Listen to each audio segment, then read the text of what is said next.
Good morning, man. Welcome NFC Roundtable. With me, I have Eye Candy Andy, and I am Mike Sidoris. How's everyone doing today? Andy, Can man, I? Thanksgiving, brother. How'd it go for you? Oh, pretty typical. Ate way too much. Drank way too much. Slept way too much. So I had a really good Thanksgiving. My wife surprised me. We just had our anniversary on the 22nd. So Thanksgiving and our anniversary ties pretty closely together. But my daughter had moved to Tennessee, and she has no family to spend with there. So my wife and my stepkids paid for her to come up and surprise me late. Uh, I guess you'd say the night before Thanksgiving, Thanksgiving morning. So that was great. I got to see my daughter. I haven't seen her in a long time. It was a great surprise to come home to. But Nice. got to watch some solid football this week. Actually, usually the Thursday night games are terrible, but the Dallas game wasn't all that bad. Uh, the Dallas game, I thought I heard someone on this show say that the Cowboys were done and they had no chance of doing anything this year, weren't going to make the playoffs.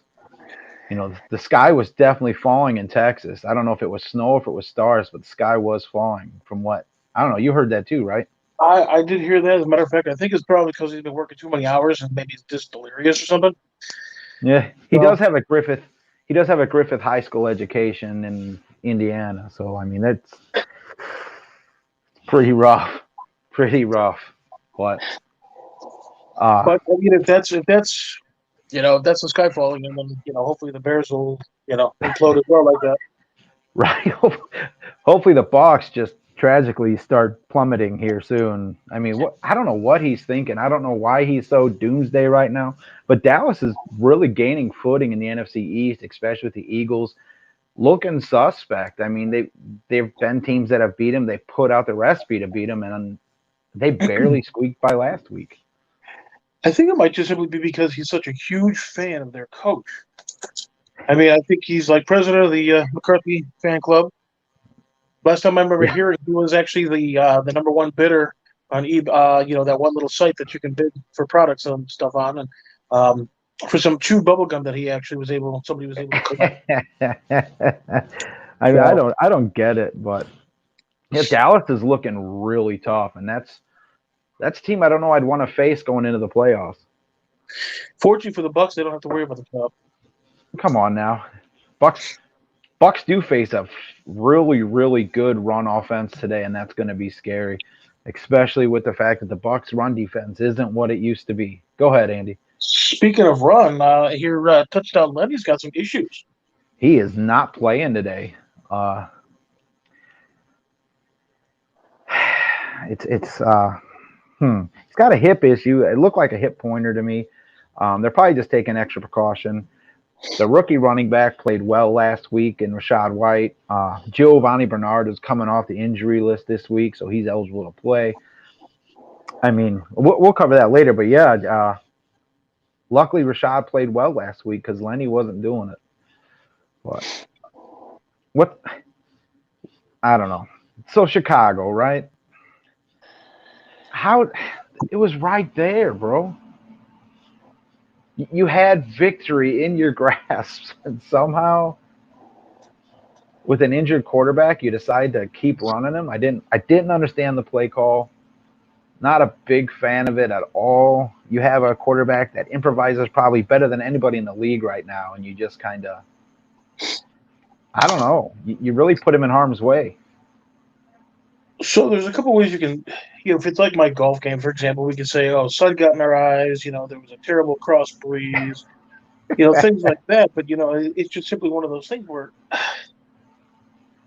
you see that he was kind of struggling out there. You'd seen him in the on the sideline. He was getting his hamstrings worked on.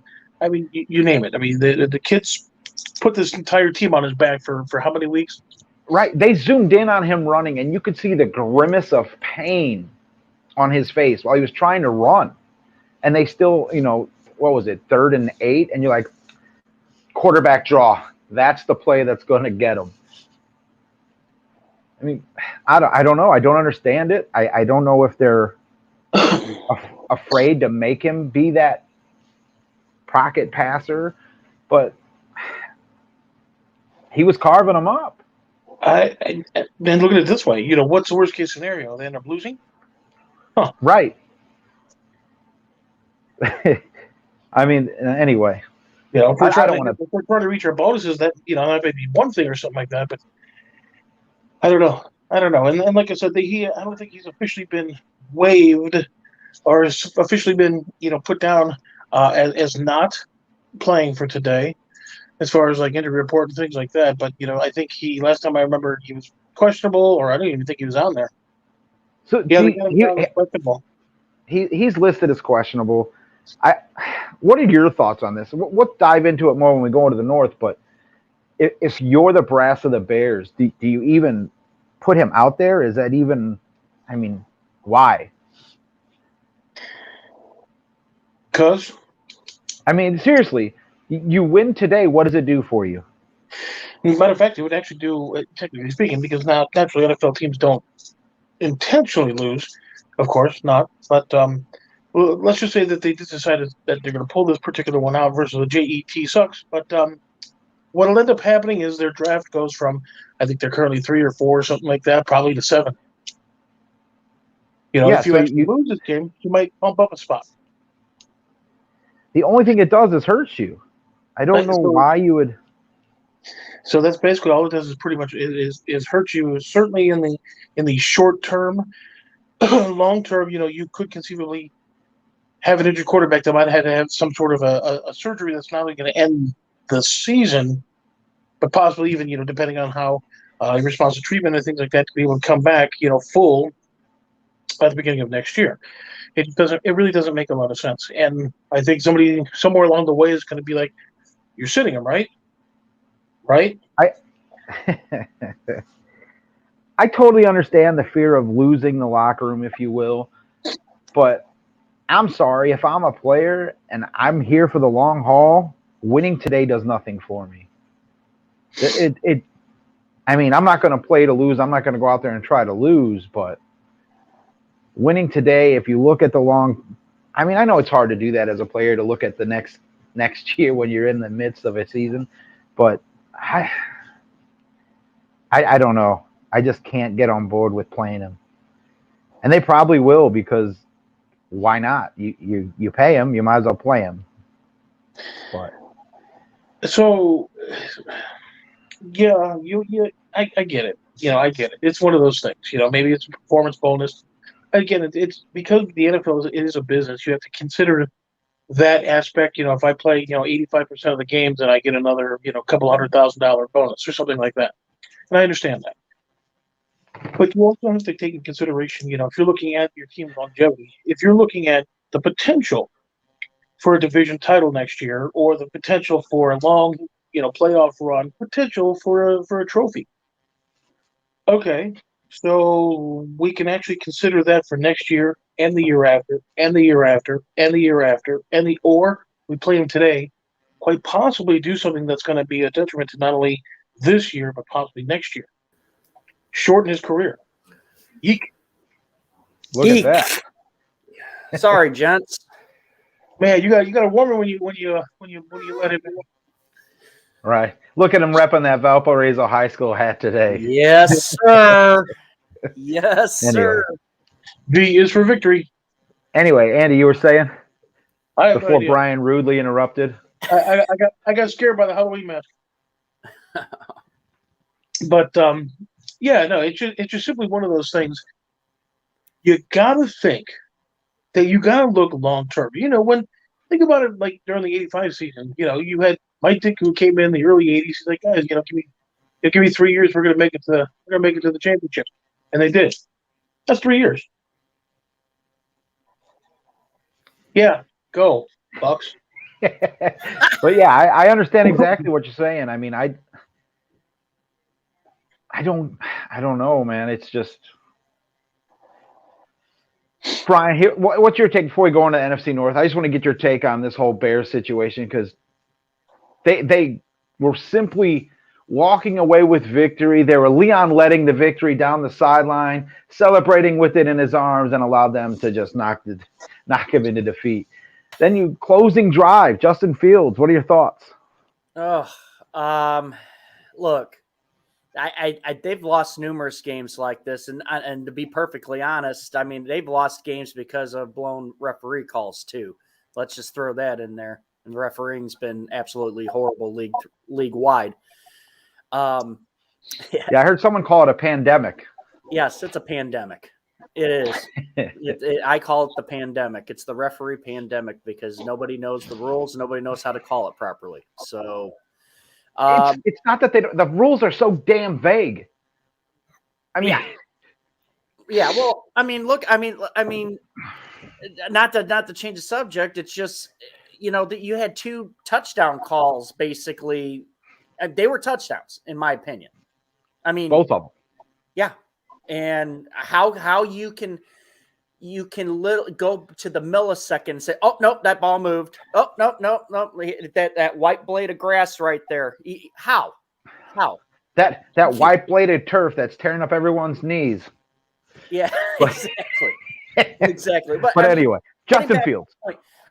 I don't think it's, in my opinion, I don't know if it's the Bears truly tanking it or if it's just they don't have the personnel to stop teams. I mean, it's just. I don't think they tanked last game. I think they put their quarterback in a non-win situation. No, you're right. Yes, and what that was getting there.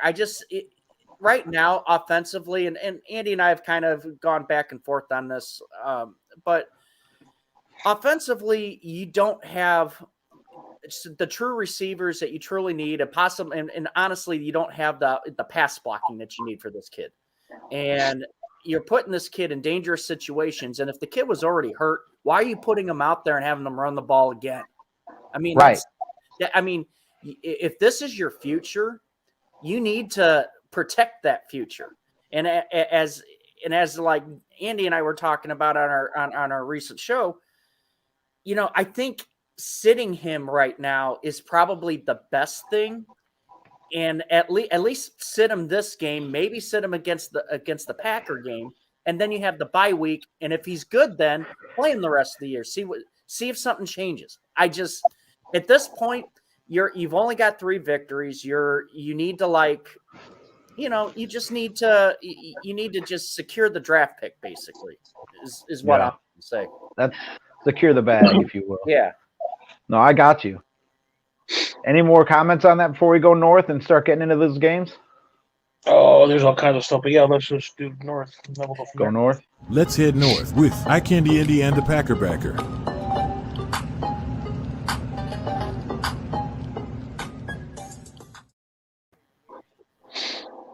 Okay. Anyway, so really what you have, okay, so first off, Jaquan Brisker, of course, he's going to be out. Justin Fields is questionable. He should be out. You got Kyler Gordon, who's out, and you got Sterling Weatherford, who's also out for the Bears. Now, if you actually look at the Jets are actually kind of interesting as well because you only technically have Sheldon Rankins is out. Yeboah is, of course, doubtful, and Brown is questionable. However, it's also kind of one of those things where if the Bears actually, play their cards right, they could conceivably lose this effectively. Because if you're looking at quarterback-wise, you have either our friend Mr. Simeon or what the Bears actually did is they actually took where'd that go?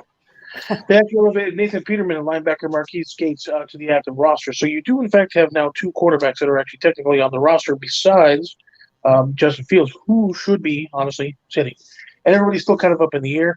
Dislocation, AC joint. I think it's just one of those things where he should just sit down and, read a book, drink a cup of coffee, relax. Go call your buddy Kyle Trask, see if he has any extra coloring books you can borrow. Whatever. He should maybe talk to his friends up in Columbus. Say, hey, what happened? How did we lose to Michigan? Which was, I mean, it's the Big Ten. Nobody really watches the Big Ten anymore. So, I love Big Ten football. Like I said, nobody watches the Big Ten. I mean, it's not as good as Florida State, but go away, UCF. All right. I forgot Florida State had a team. Woo. Top Oh, I 25. completely forgot. You know, especially considering that, you know, it's been a flag football for so many years over there. But yeah, no, I mean, the Bears have an opportunity for, first off, a better draft position. And like I said, you know, NFL teams don't tank intentionally, of course. But if they were to possibly, if they were possibly to lose, they could conceivably move up in the draft. You know, I think to like number 2 or 3, I think it is. And then at that point, you know, they would be able to actually get potentially an impact player, either wide receiver, offensive lineman. You know, there are still some good offensive linemen out there that are coming in, and so we'll see. Of course, I'm picking the Bears over the Jets, but you know, it's going to be at the Greater New York, New Jersey field, wherever that is.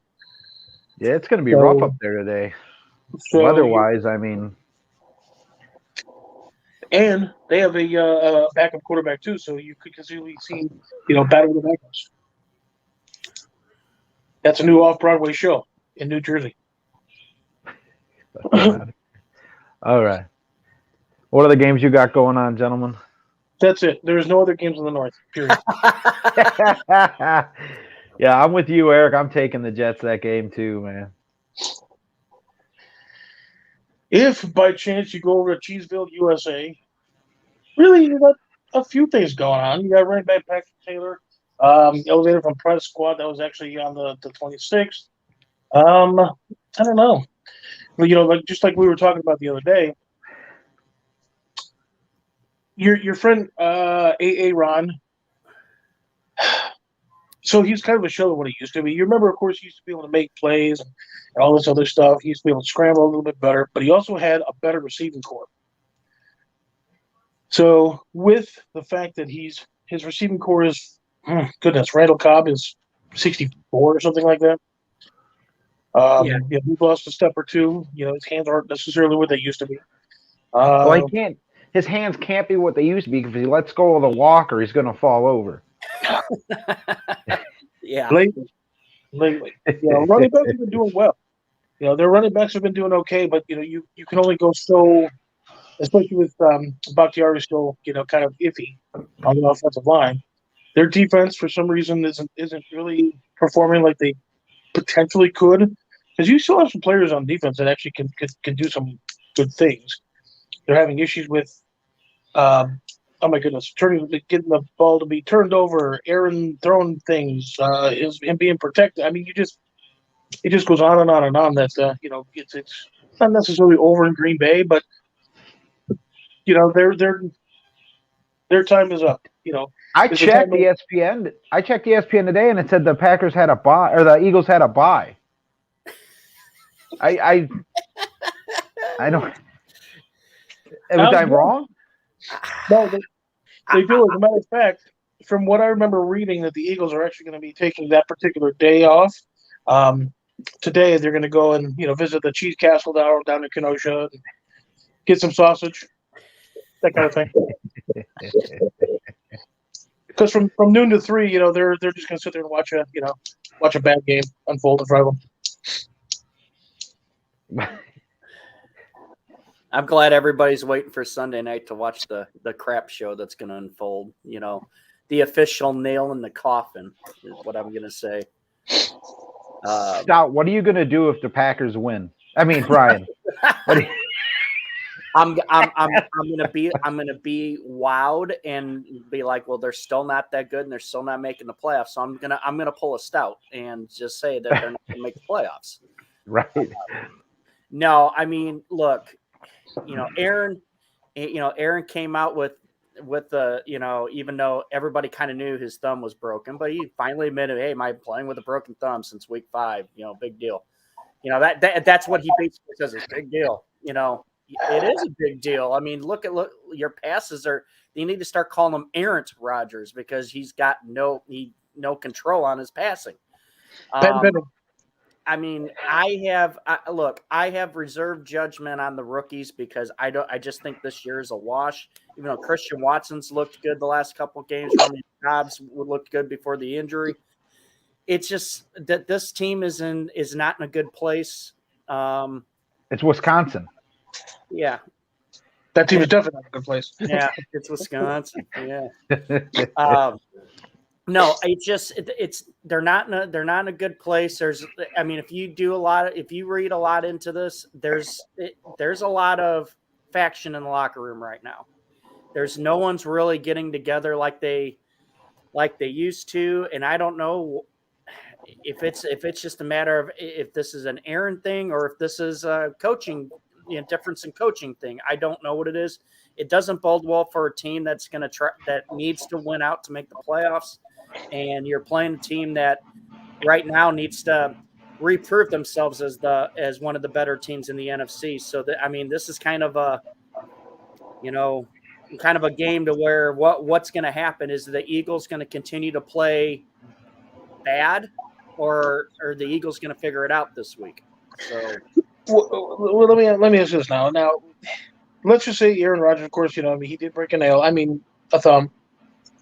What will end up happening is going to actually, make the Packers kind of sit back and be like, well, maybe we should let Aaron go ahead and sit the rest of the year.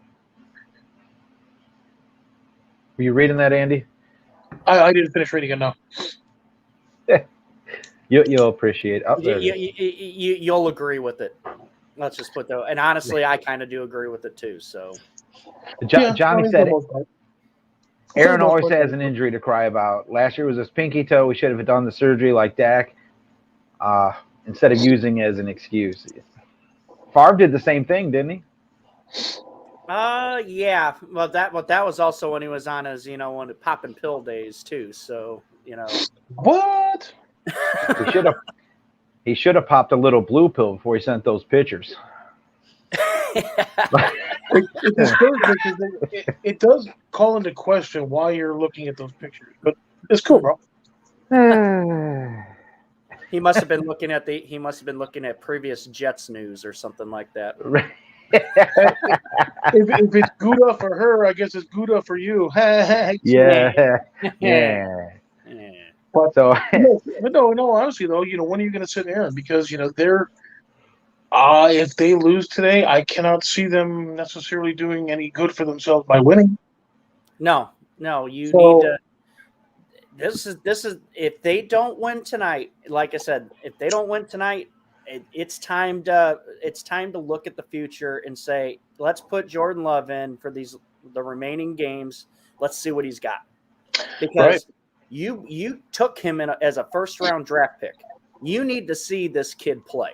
If this kid can't play, you need to know that now rather than wait until the inevitable happens when Aaron decides he wants to be traded or retire, and then you're stuck with nothing. Sure. So they've got a decision to make on this kid. Yeah. Right. And what we've seen actually lately, you really have to admit the fact that Jordan Love is no Kyle Trask. However, you do. I don't know. Think about it.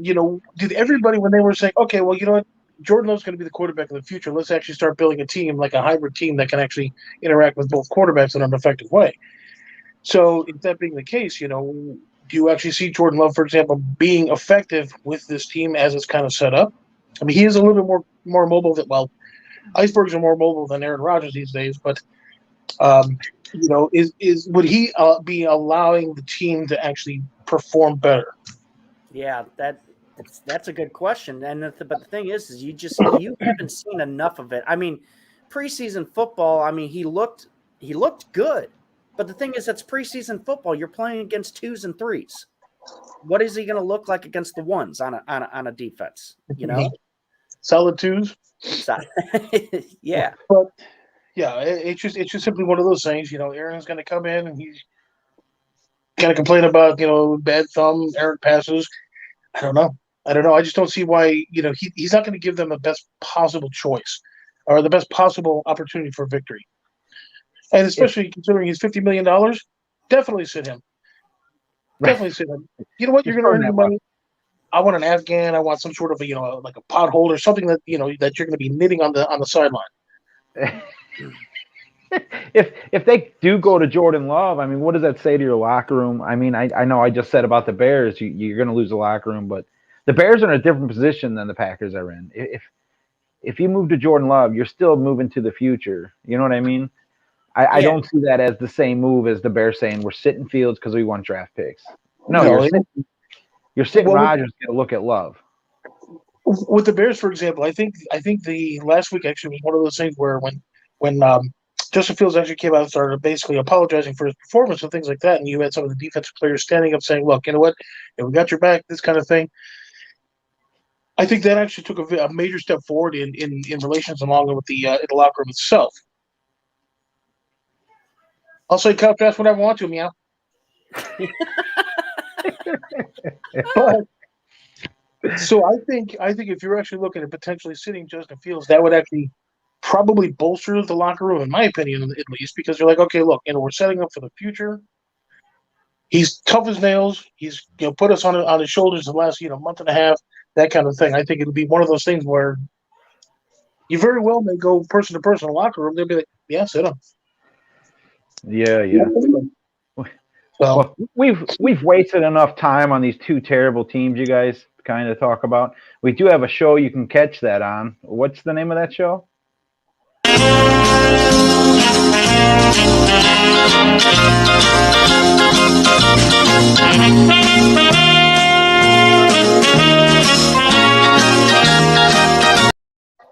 Had to cut that intro short. That is way too long. I'm cutting it shorter. We'll call it the Bears fan, the cheesehead. But yeah, Cheesehead? I mean, you guys had a great show this week. I didn't get to catch it live again. I work a lot, so I had to catch it while on my way to work. But good job, gentlemen. There's another team up there in the north, right? There's actually two more. One's already played and pulled the Thanksgiving tradition, but you got a solid team up there in Minnesota. Who they got today? Nobody. There's no other teams in the north. Minnesota played Thursday night. Oh, but they won, right? Yeah. It was a close game too. And Cousins broke his little primetime curse a little bit. I think it's time to start taking them for real.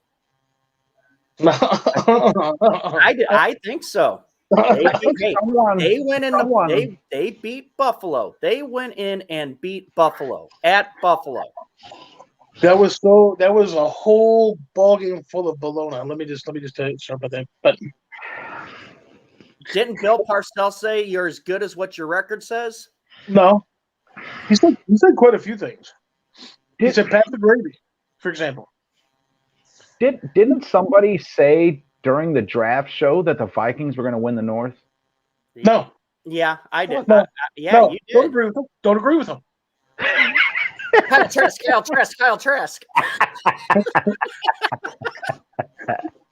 So what, is he going to appear behind you in the mirror? I didn't get to finish it. He said I'd go on a rant, but but yeah, the Vikings are for real. The Lions are a couple players away, I'm telling you. The Lions are a mentality away. They have to learn to win. It's a learned behavior. And once they figure out if we keep pounding it this way, we're going to win, they're going to be a team to contend with. They've got the right coach in place right now, I think. Oh, yeah. So, but yeah, Vikings look good, man.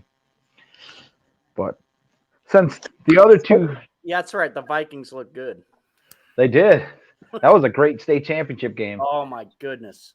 But we're talking. Unfortunately. I mean, we do talk about the Lions every now and then, so we can talk about the high school Vikings from Valparaiso. Wow. I'm assuming they won some sort of a championship? Yeah, dude, that game was back and forth. Yes, sir. But and they ended up winning? Yep. They did. Excellent. Like last minute of the game, had a touchdown drive on a great inside juke where the receiver fell back, caught his footing, and then planted, and he was gone. It was great. But anyway, so we do have other divisions to talk about, but they're not here. But I gotta share the intro for the East because it's too damn funny not to. Let's head east. Hey Stout, is the sky still falling in Dallas?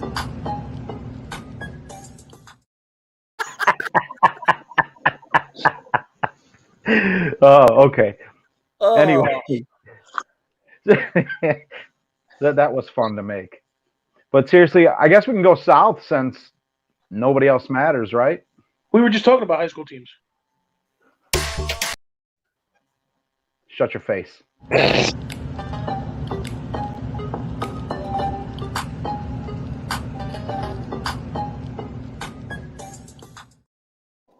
Yeah, I gotta figure out how to get those full screen. I don't like that. I don't even know what you'd call that. Bordered intro, but I was looking for that AA Ron. So in the South today, the Saints go into San Francisco. Whatever, it's not really San Francisco, but to face the Niners. Niners are favored by 9.5. That's a big spread in my opinion. I'm not saying I think the Saints will win, but I think 9.5 is a bit much. The Saints do go in injured. You got safety JT Gray out with a hamstring, Peyton Turner out with an ankle, linebacker Pete Warner out with an ankle. Davenport Jordan and Mark Ingram are all questionable. Jordan missed his first game in 12 years last week with I think it was an orbital fracture in his eye. He's questionable today. He did practice this week, so he's expected to play. And the Niners are pretty much healthy. The only person they have listed doubtful is Eric Armstead with the foot. Deebo Samuel has a hamstring injury, but is expected to play. I don't think the Saints have the defense or the firepower to match the Niners. But Johnny, I disagree. Johnny says the Niners should be favored by 21. I don't know if this is him just giving the Saints the hate that they deserve, but they're a professional football team still. You know what I mean? 9.5 points is a lot. Saints are going to win. You watch. Don't say that out loud. he did. The Ginger Gunslinger looked good last week. He didn't cost them the game. And it looks like Jameis Winston won't see the field the rest of the season. Oh. So I think if anything, you got a Jameis Winston type of player that would probably go really good probably back in Tampa. I would not mind seeing him back in Tampa. You know, you do have an aging quarterback that's actually out there. He's got some family issues out, off the field and stuff like that. It's kind of, messing with his play a little bit. About 35, 40 years ago when he was, probably in his 10th year in the league, he was effective. He was okay. Now, he's not Matt Ryan, bro. He's not Matt Ryan. Well, if he was Matt Ryan, he'd be in Indianapolis, sitting on the bench. If Tom Brady does decide to retire, he will go to Indianapolis before he does, because that's where quarterbacks go to die. That's what we're talking about. But what did I hear? Did I hear that Gronk is looking to possibly make a return? you know what? Brady's been in his ear since training camp. I don't know if that's a good thing for the Bucs. He'll just be another blocker till he gets his footing. He knows the offense, yes, but do you really stunt the growth of Cade Otton for a blocker for 6 weeks of Rob Gronkowski? I don't think that's as beneficial as everyone thinks it will be. I mean, I might be wrong. You guys might have other takes on it, but Cade Otton has really came into his own. He's proven himself as a red zone threat. Yeah, but he's no Rob Gronkowski. He's not. He's definitely not. He's younger. He's giving you more contractual years. I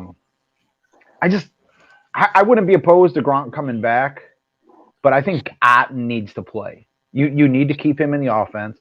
O'Keefe is playing well as a H-back, lead blocker, whatever. But unless there's an injury, I don't see the point in bringing Rob Gronkowski back. But that's my take on it. You wouldn't bring him back even as like a veteran mentor or something like that? Is it going to take the league minimum? Absolutely. He's made his millions. He's more of a team player than anything. If Rob Gronkowski comes back and takes the team minimum, I would I'd sign him. You'd have to put someone on the practice squad. I don't know who you would drop down, but although he has made his USAA, so that does.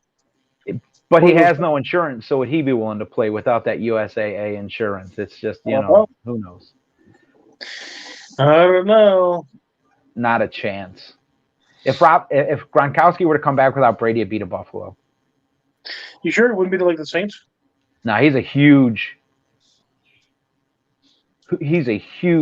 Buffalo fan growing up. I really think that'd be the only place he goes. Really? If it's not with Brady, it's Buffalo.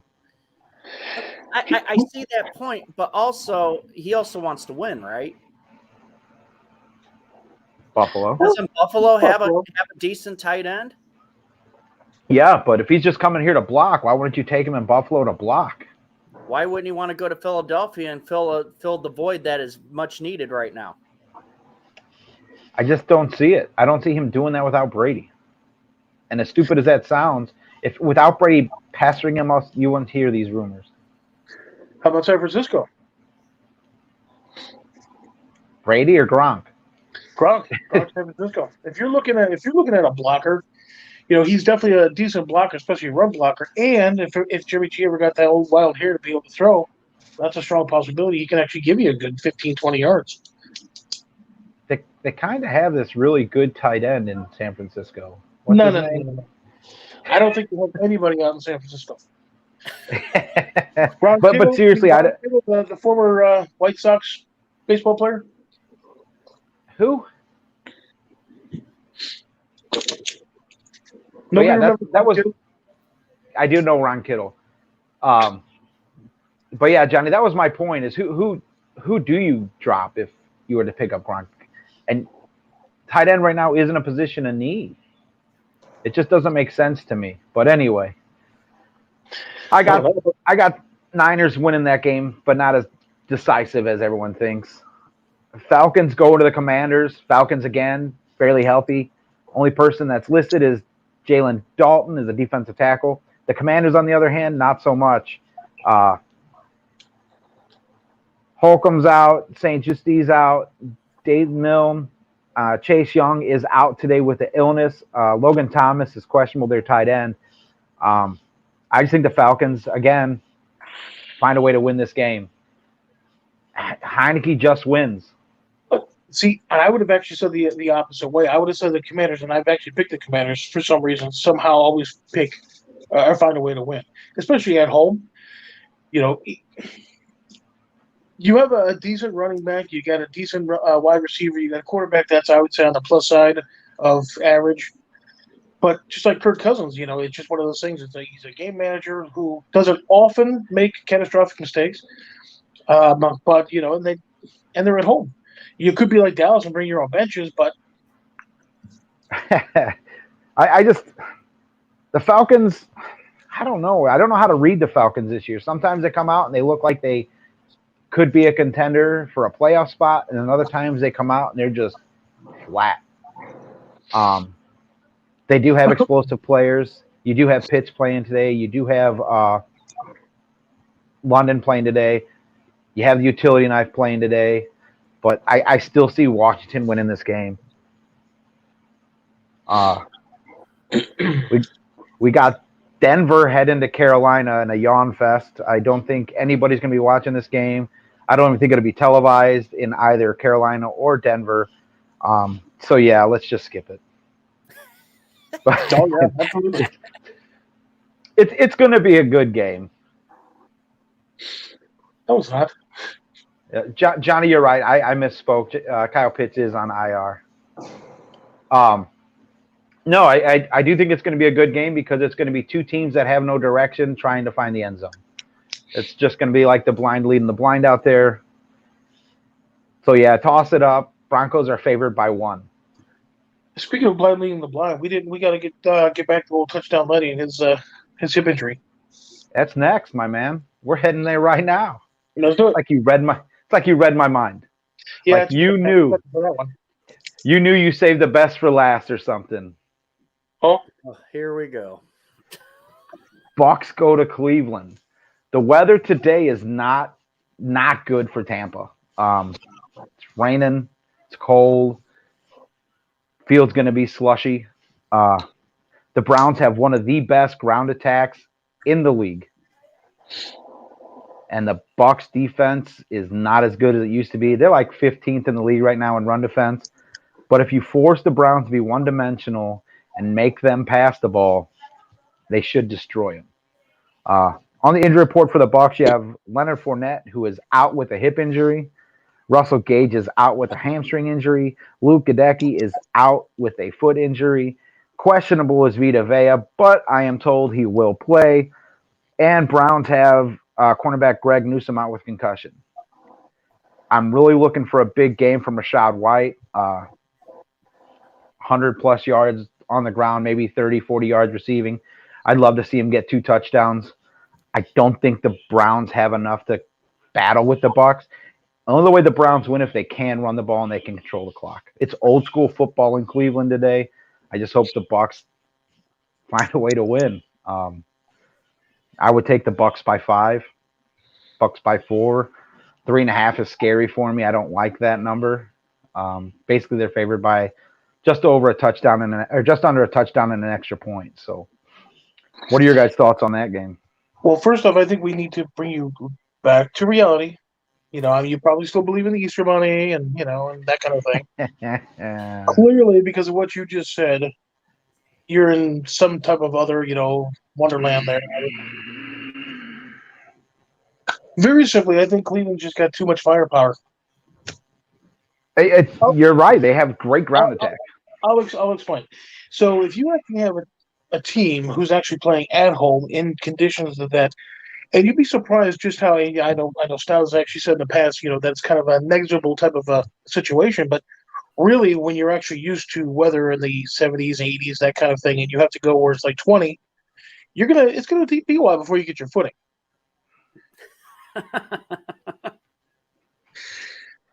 But no, I mean, that's because, well, first off, secondly, you know, you have a defensive line in Tampa that you're right isn't nearly as good as they were in the last couple of years. You've got for the most part, a running game in Cleveland that is effective, not spectacular. You know, it's not like even taking the Bears for example with some of their running that they've done lately. That's actually 100% true though. But in all seriousness, you got 2 great running backs in Cleveland, and that is going to be the major difference. I'm telling you. If any Bucs fan can tell you they feel good about this game, they have no doubt in their head about this game, they're full of it. The Bucs defense hasn't proven anything lately. You were just saying that. Saying what? How the Bucs are going to end up beating Cleveland by 74 touchdowns or whatever you said. I said I wouldn't take them by more than 5. Not touchdowns. You shouldn't take them at all. You shouldn't take them at all. Not today. I didn't. But anyway, I mean the rush defense has improved, but it's nowhere near where it needs to be. Hakeem Hicks coming back healthy helps. Vita Vea being injured this week hurts. You do have Logan Hall who's playing well. Joe Tryon-Shoyinka is not a great run stopper. He over pursues. He has trouble maintaining the edge because he's still young and doesn't close fast or close hard enough. He always takes that kind of a banana approach where he's ended up behind the ball. That doesn't fare well against a run team. And if you actually think about it like this, not only do you have a fair to good running game in Cleveland, but when they air it out, it's just simply you cannot stop them. You can only hope to contain them. They stop themselves. Eric asked, do you think the Bucs are going to rebuild next year if Brady is done? I think that's kind of obvious, right? I mean, if Brady's gone, they're rebuilding at the most important position in the league. I think he meant to ask it, if Brady is not done, do you think the Bucs will still rebuild next year? If Brady's not done, unfortunately, no. I agree with that. I think what they'll do, they'll just do the patchwork thing where they'll just like, okay, we're just gonna throw a guy in here that'll solve that problem. We'll throw a guy in here that'll solve that problem. But no, there won't be no full rebuild. No, that's my fear as a Bucs fan. If Brady stays, I don't want to sound like stout and say the sky's falling and that the Bucs will never win a game again or they're terrible. But if Brady does stay, your whole mindset changes as a front office.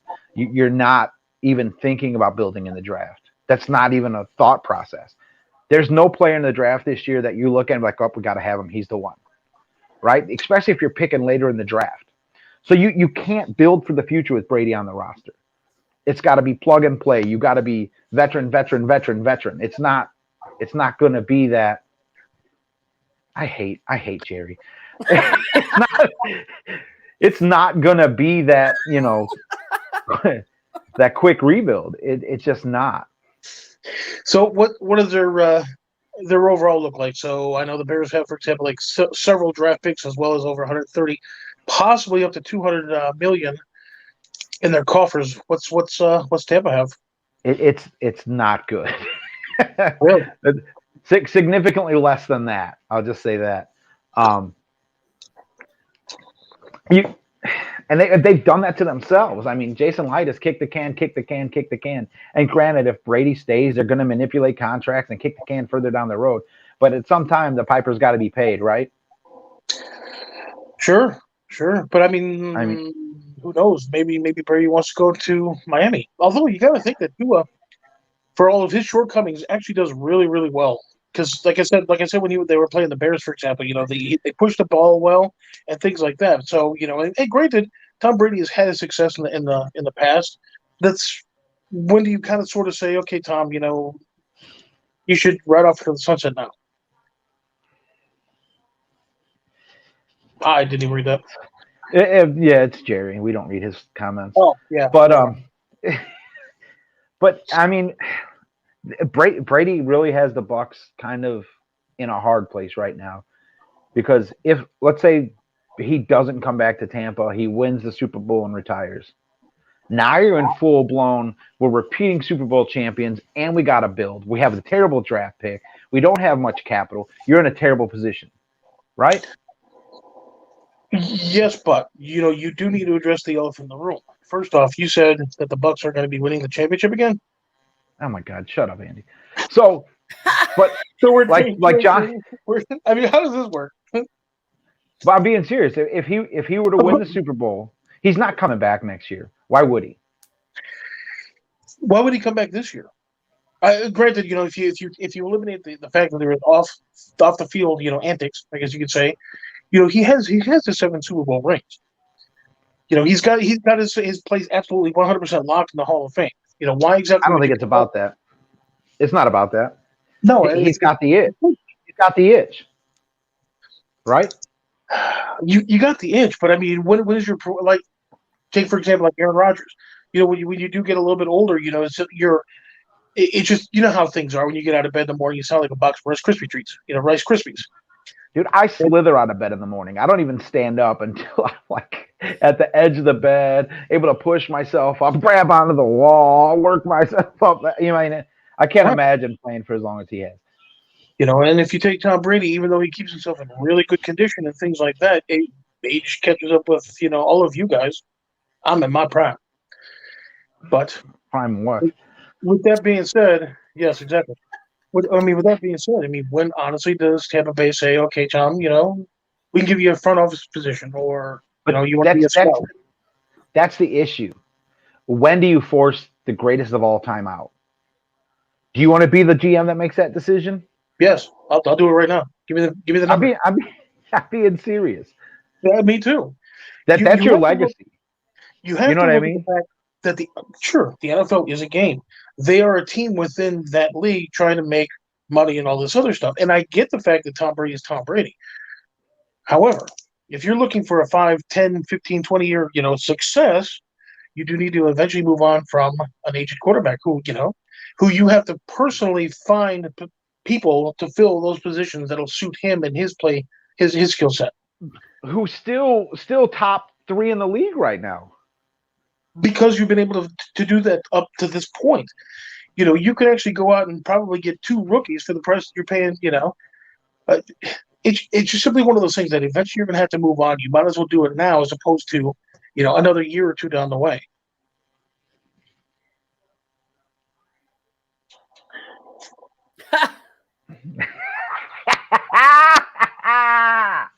Johnny Dean, because you just asked a Bears fan about when to out a QB. They've never had that problem. Sure they have. You had the awesomeness, which is Jay Cutler, Mike Glennon. All right. Let's get off the whole Bucs, Brady, bashing, whatever. Brian, before we get to your picks, we're going to give this little plug for Let's Talk Sports, the channel we've actually added our show with. So we're kind of partnering with them. Let's give them their just The Crüe NFC Roundtable is proud to partner with the Let's Talk Sports Network, available on YouTube, Roku, and Amazon.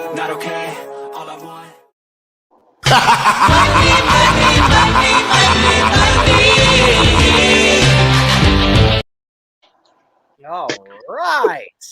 That wasn't the good one. Where did that go? Shut your face for 5 seconds.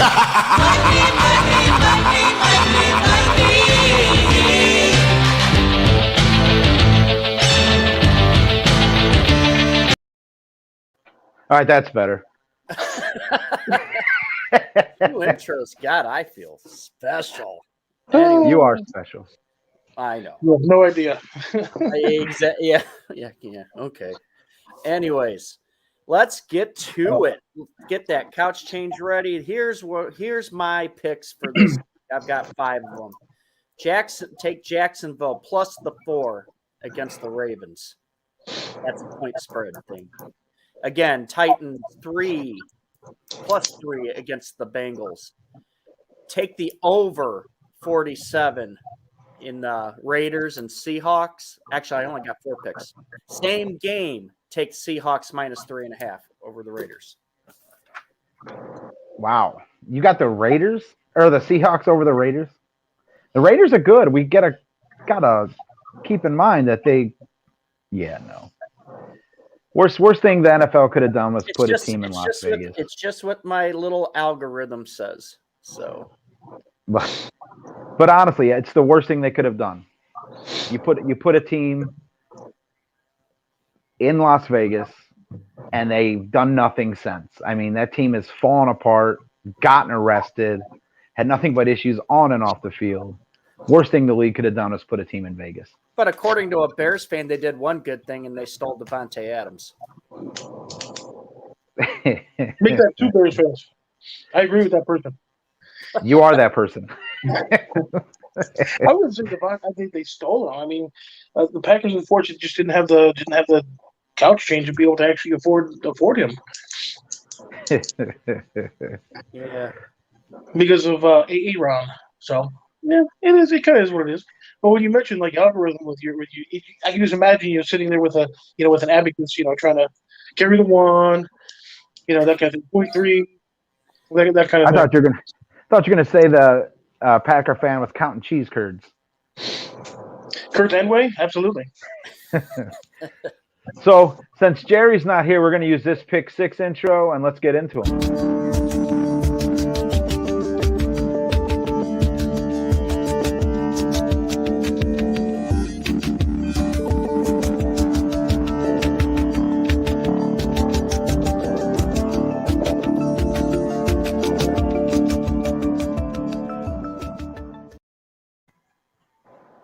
So,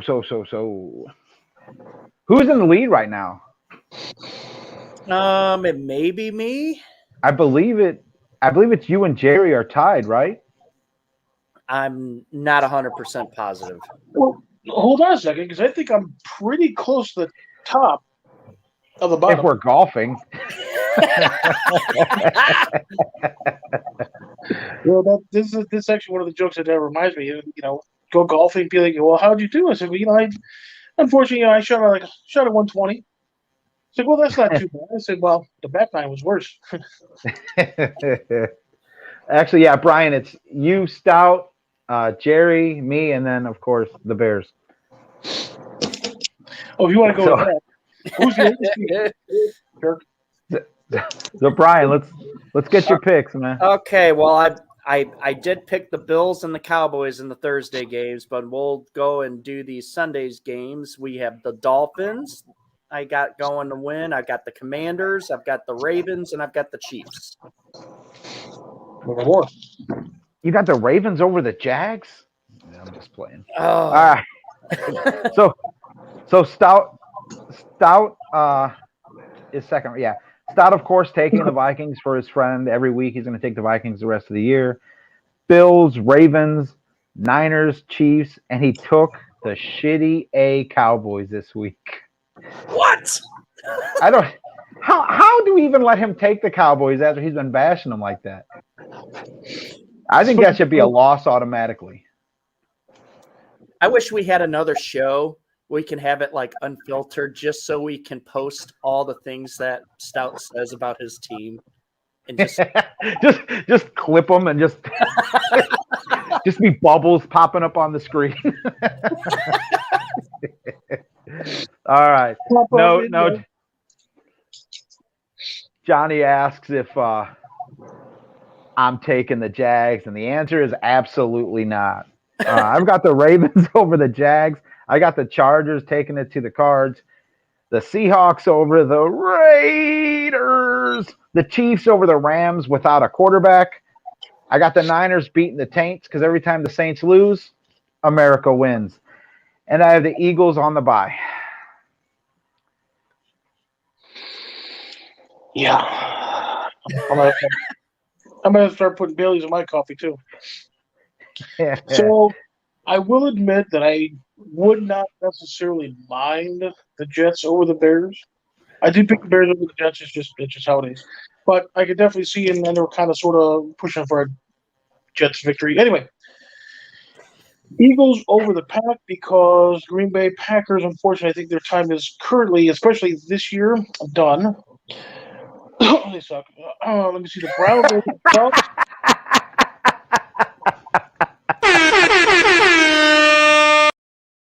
I found it. The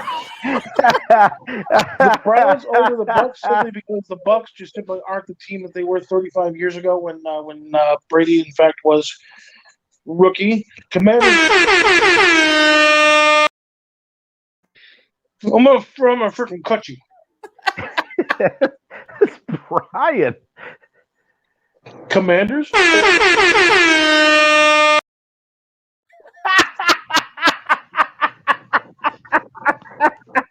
The simple things that amuse simple minds. I tell you. Brian's quick with the trigger. That's the other thing too, because if you're looking at the potential for a Green Bay Chicago matchup, unfortunately, it's not going to be this year. I think the Bears.